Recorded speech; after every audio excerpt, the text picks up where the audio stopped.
Welcome to Muscles and Magic the Gathering. I am Bobby Maximus. I am the muscles. These cards, Magic the Gathering, something that's been an absolutely massive passion of mine for 31 years. I started collecting, I started playing back in the Unlimited era. And today we have a deck that's going to absolutely blow your mind. It's my Disa the Restless Lhurgoyf kinfolk deck. This deck comes in at a whopping, and I'm looking at the side screen right now because I do have all my deck lists up on Moxfield. It will be in the show notes for you later. But this deck is $2,822. This is one of the most blinged out Lhurgoyf decks you will ever see.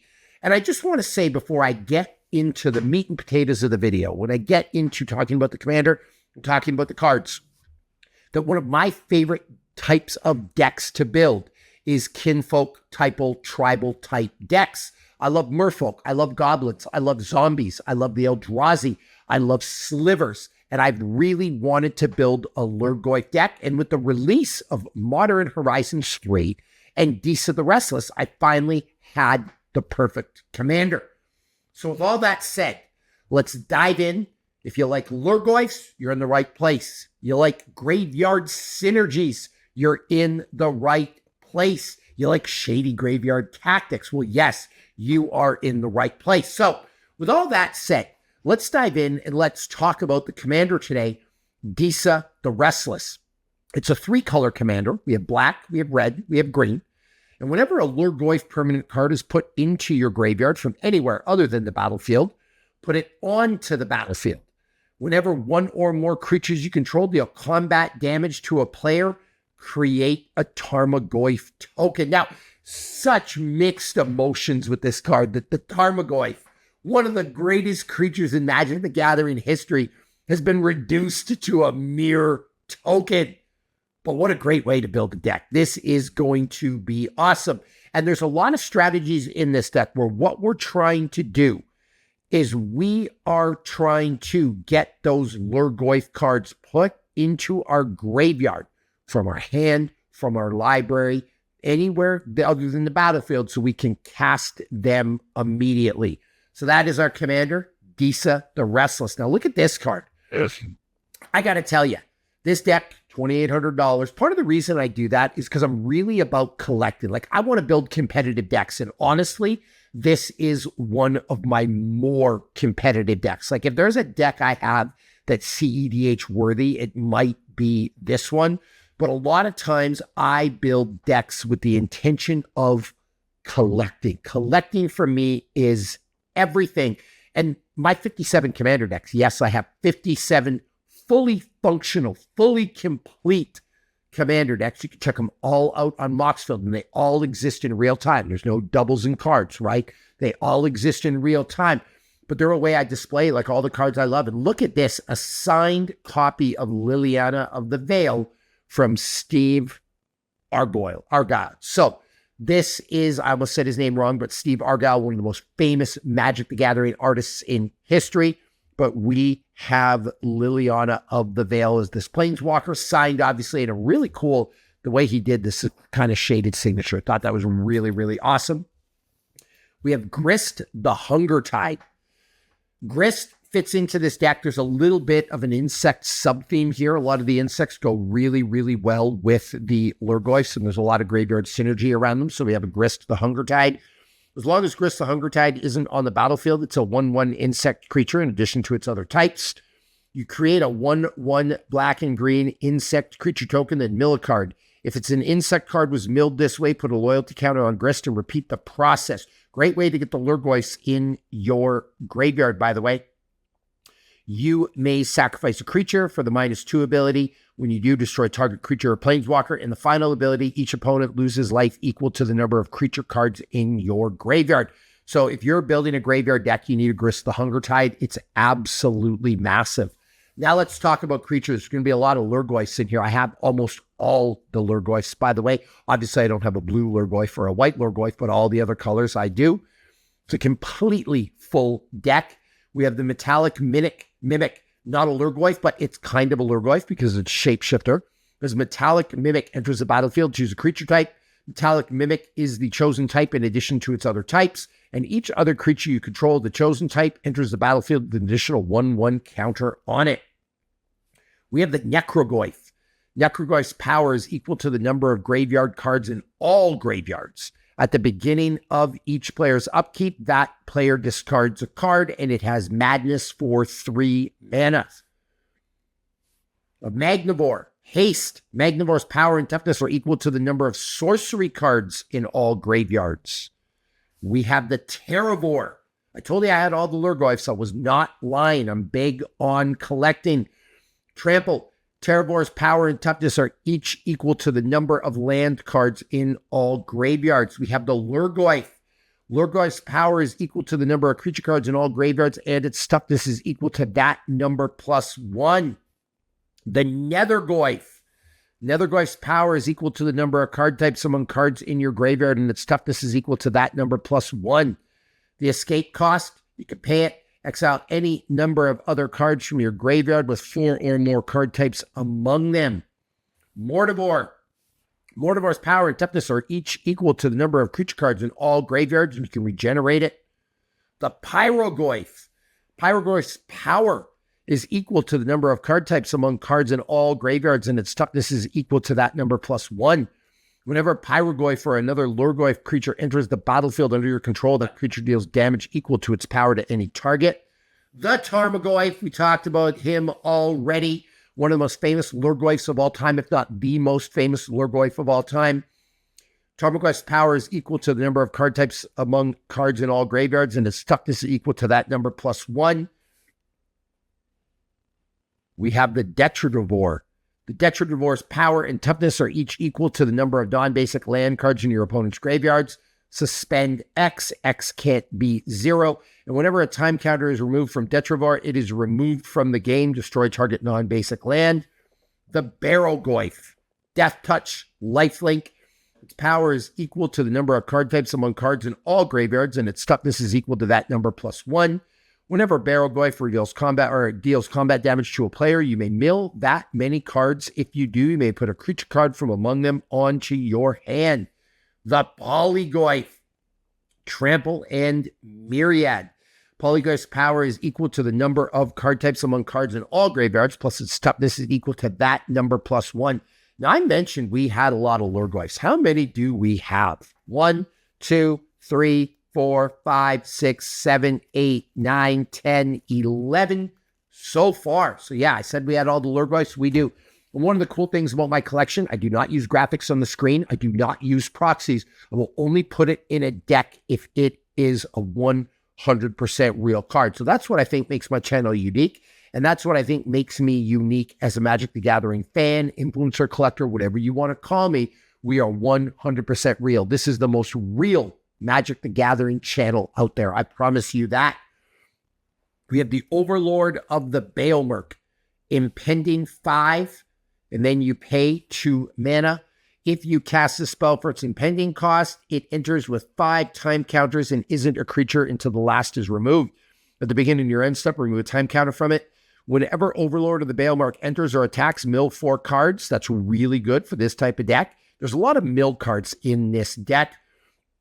Then you may return a non-avatar creature card or planeswalker card from your graveyard to your hand. Let the Deathrite Shaman eat, one of the greatest creatures ever in Magic the Gathering. All right, you know what it does. This is an auto-include in any deck that ever has black or green. You need a Deathrite Shaman. We have Endurance. When Endurance enters the battlefield, up to one target player puts all the cards from their graveyard on the bottom of their library in a random order. Evoke, exile a green card from your hand. We have 6. Whenever 6 attacks, mill 3 cards. You may put a land card from among them into your hand. As long as it's your turn, non-land permanent cards in your graveyard have retrace. We talked about the insects. Grist, Voracious Larva. Death Touch, whenever Grist, Voracious Larva, or another creature enters the battlefield under your control, if it entered from your graveyard, or you cast it from your graveyard, you may pay a green mana. If you do, exile Grist and return it to the battlefield transformed under its owner's control, and that turns into Grist the Plague Swarm. Planeswalker, +1, create a 1/1 black and green insect creature token, then mill 2 cards, put a Death Touch counter on the token if a black card was milled this way. -2, destroy target artifact or enchantment. The -6 ability for each creature card in your graveyard. Create a token that's a copy of it, except it's a 1/1 black and green insect. You know we needed the Birds of Paradise, the greatest mana ramp card of all time, hands down. Blex, the Vexing Pest. Other pests, bats, insects, snakes, and spiders you control get +1/+1. When Blex, the Biting Pest, dies, you gain 4 life. And this is also one of those double-sided cards. This can act as a sorcery as well. Look at the top 5 cards of your library. You may put any number of them into your hand and the rest into your graveyard. You lose 3 life for each card you put into your hand this way. Cannot Tech Scarab Swarm from Warhammer 40K. What a great set that was. I thought it kind of flew under the radar, but absolutely incredible. Flying. And when Canatep Scarab Swarm enters the battlefield, exile target player's graveyard. For each artifact or land exiled this way, create a 1/1 colorless insect artifact creature token with flying. Orcish Bowmasters. Arguably the best card in Lord of the Rings, or the most usable card. I mean, it's probably the One Ring, but this card is a close second, sometimes better. It's absolutely incredible. When the Bowmasters enters the battlefield, and whenever an opponent draws a card except the first one they draw in each of the draw steps, it deals 1 damage to any target. Amass Orcs X. Corum the Undertaker. Corum the Undertaker gets +X/+0, where X is the greatest power among creature cards in all graveyards. Whenever Corum attacks, each player mills a card. During each of your turns, you may play a land and cast a spell from among cards in graveyards that were put there from libraries this turn. The Realm Walker. If you're building a kinfolk type or tribal type deck, Realm Walker is an auto include, especially, I mean, if it has green, of course. Changeling, that means it's a Lhurgoyf. As Realm Walker enters the battlefield, choose creature type. You may look at the top card of your library anytime. You may cast creature spells of the chosen type at the top of your library. We have Anger in a beautiful version of it here from Secret Lair. Haste. As long as Anger's in your graveyard and you control a mountain, creatures you control have haste. We have the Monkey Pirate, Ragavan Nimble Pilferer. When Ragavan deals combat damage to a player, create a treasure token and exile the top card of that player's library until end of turn. You may cast that card. Marin of Clan Nel Toth. Whenever another creature you control dies, you get an experience counter. At the beginning of your end step, choose target creature card in your graveyard. If that card's mana value is less than or equal to the number of experience counters you have, return it to the battlefield. Otherwise, put it into your hand. This is also a great commander, by the way. Shoulder the Apocalypse. Beautiful, beautiful printing of it. Death Touch. Whenever you draw a card, you gain 2 life. Whenever an opponent draws a card, they lose 2 life. One of the best cards ever created. And that's why I am totally okay playing this in my deck. Yes, I play with banned cards, but you can't tell me that Children's legal and Dockside's banned. Not cool, all right? Free Dockside, free the Hull Breacher, free my Mana Crypt. The ban list has no power at the table of Bobby Maximus. Me and my friends, all of my friends, me and all of my friends. You see, I can't even talk. I'm getting so flustered with this banned list nonsense. None of us adhere to the banned list. If Magic prints it, we play it. But anyway, the Dockside Extortions were the greatest creatures ever. Delighted Halfling, another great mana ramp card. The second ability is what I want to talk about. Add 1 mana of any color. Spend this mana only to cast a legendary spell. That spell can't be countered. And then another. Oh, I almost dropped it. I'm going to get down and get it right now. Got to be more careful with these cards. Lucky it wasn't one of the big ones. But the Ignoble Hierarch. And we have them in sleeves, so we're pretty safe. But another great mana ramp card. So those are my creatures. Artifacts now. We're going to go through these pretty fast. Talisman of Impulse. Soul Ring, the greatest mana ramp artifact of all time, and that's why I am totally cool playing this. Mana Crypt. You know, I had a friend who was new to Magic ask me, why is Mana Crypt banned and Soul Ring is legal. I feel like the Soul Ring is better. And you, my friend, the person that asked me that question, you are correct. If you're allowed a Soul Ring, I am allowed a Mana Cryptic, especially a beautiful printing like this. So here we go. Speaking of banned Mana Ramp cards, we have the Jeweled Lotus. We have the Arcane Signet, not banned. We have a Coat of Arms, an incredible creature anthem card. Ashes of the Fallen. Look at this card. And a lot of people don't know about this card. As Ashes of the Fallen comes into play, choose a creature type. Each creature card in your graveyard has the chosen creature type in addition to its other types. Sensei's Divining Top, one of the greatest card filtering, card draw cards of all time. Crucible of Worlds. You may play land cards from your graveyard. When I told you this deck had all the graveyard synergies, I was not lying. Altar of the Goyf. You build a Lhurgoyf deck. You need it. Tribal Artifact. Whenever a creature you control attacks alone, it gets +X until the end of turn, where X is the number of card types among cards in all graveyards. And Lhurgoyf creatures you control have Trample. Maskwood Nexus. Let's turn all our creatures into Lhurgoyfs. And then you can create a 2/2 blue shapeshifter creature token with Changeling. And then we have Hazoret's Monument, another little-known card from Ammo and Ket. But red creature spells you cast cost 1 less to cast, and whenever you cast a creature spell, you may discard a card. If you do, draw a card, and that is a great way to get Lhurgoyfs from your hand onto the battlefield without paying their casting cost. Animate Dead, fantastic card. This was from Eternal Masters. Enchant creature card in graveyard. When Animate Dead enters the battlefield, if it's on the battlefield, it loses enchant creature card in the graveyard and gains enchant creature put onto the battlefield. Animate Dead. Return enchanted creature to the battlefield under your control and attach Animate Dead to it. When Animate Dead leaves the battlefield, this creature controller sacrifices it. Enchanted creature gets -1/-0. Tarmogoyf Nest, enchant land. Enchanted land has, you pay 1 and then a green and create a Tarmogoyf token. So again, let's create all the Tarmogoyf tokens. Underworld Breach. You want to talk about a graveyard card? This is the graveyard card. Each non-land card in your graveyard has escape. The escape cost is equal to the card's mana cost plus exile 3 other cards from your graveyard. At the beginning of your end step, sacrifice Underworld Breach. Oversold Cemetery. At the beginning of your upkeep, you have 4 or more creature cards in your graveyard, and you return target creature card from your graveyard to your hand. The Cover of Darkness. Let's just give all the Lhurgoyf Sphere. Conspiracy. Conspiracy enters the battlefield. Choose a creature type. Creatures you control are the chosen type. The same is true for creature spells you control and creature cards that you own that aren't on the battlefield. Great for the insects in this deck. Great for the Lhurgoyfs in this deck, right? A lot of cards like that. Ripples of Undeath. The beginning of your pre-combat main phase, mill 3 cards. Great for getting those Lhurgoyfs on the battlefield. Then you may pay 1 and 3 life if you do put a card from among those cards into your hand. Let's talk about, I'm excited for this. There's a big card coming up. One of the crown jewels of my collection. We have Buried Alive.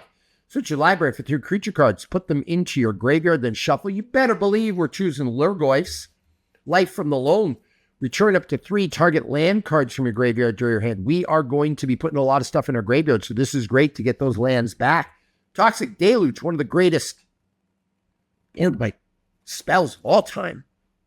Regrowth, return target card from your graveyard to your hand. Reanimate, super underrated, useful in every deck ever. Why? Put target creature card from a graveyard, from any graveyard. Reanimate is so powerful. I can't even tell you how many times this has just got me ahead in the game of Commander. And you guys don't use it enough. I'll tell you that straight up. Yawgmoth's Will. Until end of turn, you may play. I said Underworld Breach was the greatest graveyard card of all time. I lied. It's Yawgmoth's Will. Until the end of turn. I'm having fun with this deck, by the way. You may play cards in your graveyard as though they were in your hand. Cards put into your graveyard this turn are removed from the game instead. The Demonic Tutor. The greatest tutor of all time. The second greatest tutor of all time. In the original printing of it, Vampiric Tutor. We have an Entomb. Search your library for a card and put that card into your graveyard, then shuffle your library. Obviously a Lhurgoyf. We have the Assassin's Trophy, one of the greatest removal spells of all time. We have Thoughtseize. Love this card. I love low casting cost cards, by the way. And I'll talk a little bit. One of the things that makes this deck so competitive and so special is the mana value of this deck is only 167. You have any idea how fast this deck moves? I always say if a deck's under 200 for total mana value, it's going to be competitive. It's going to go fast. This deck might be the fastest deck that I own. Might be my Goblin deck, but this is insane. This deck with all this low casting cost stuff. Target player reveals his or her hand. You choose a non-land card from it. That player discards that card. You lose 2 life. Beautiful Ghostbusters card. Love the Ghostbusters, one of my favorite series of all time. I wish they made a whole Universes Beyond set out of this, not just Secret Lair. But mill 5 cards, then return a creature card from your graveyard to the battlefield. It's a great card in this deck. And you've been blown away. Let's be honest. This is a pretty cool Lhurgoyf deck. Like, we got the Yawgmoth's Will. We got the Demonic Tutor. We got the original Vampiric Tutor. We got a lot of great cards. Look at that. The Wheel of Fortune from Unlimited. Beautiful, beautiful card. Both players must discard their hands and draw 7 new cards. Awesome. Awesome, awesome, awesome card in this deck. You have a handful of Lhurgoyfs. They're all coming onto the battlefield. Let's go to basic lands. You got some basic lands, some beautiful printings of some basic lands. I take a lot of pride in the lands I put in decks, so I always like to put my favorite ones. But at 57 Commander decks, I am running out. So you want to send Bobby Maximus some lands, I'd be glad to take them. I really, really like the Phyrexian Oilslick ones if you want to give me a little present to help me get 200 Commander decks. And now let's go non-basic lands. Everyone should have a lot of these. Wolroth's Stronghold. Add 1 colorless mana to your mana pool, and then you can put a target creature card from your graveyard on top of your library. Blooming Marsh. Blooming Marsh enters the battlefield tapped unless you control 2 or fewer other lands. Llanowar Wastes. One of those pain lands. We have the Commercial District with Surveil, really useful in this deck. Zeatora's Proving Ground, one of the tri-lands from Capenna. Blood-Stained Mire. Copper Line Gorge, Carplusian Forest. Bobby Maximus, how's this deck worth 2,800? Well, we happen to have a Badlands, and we happen to have a Taiga. I've got a ton of dual lands, and I absolutely love them. We have the Sulphurous Spring.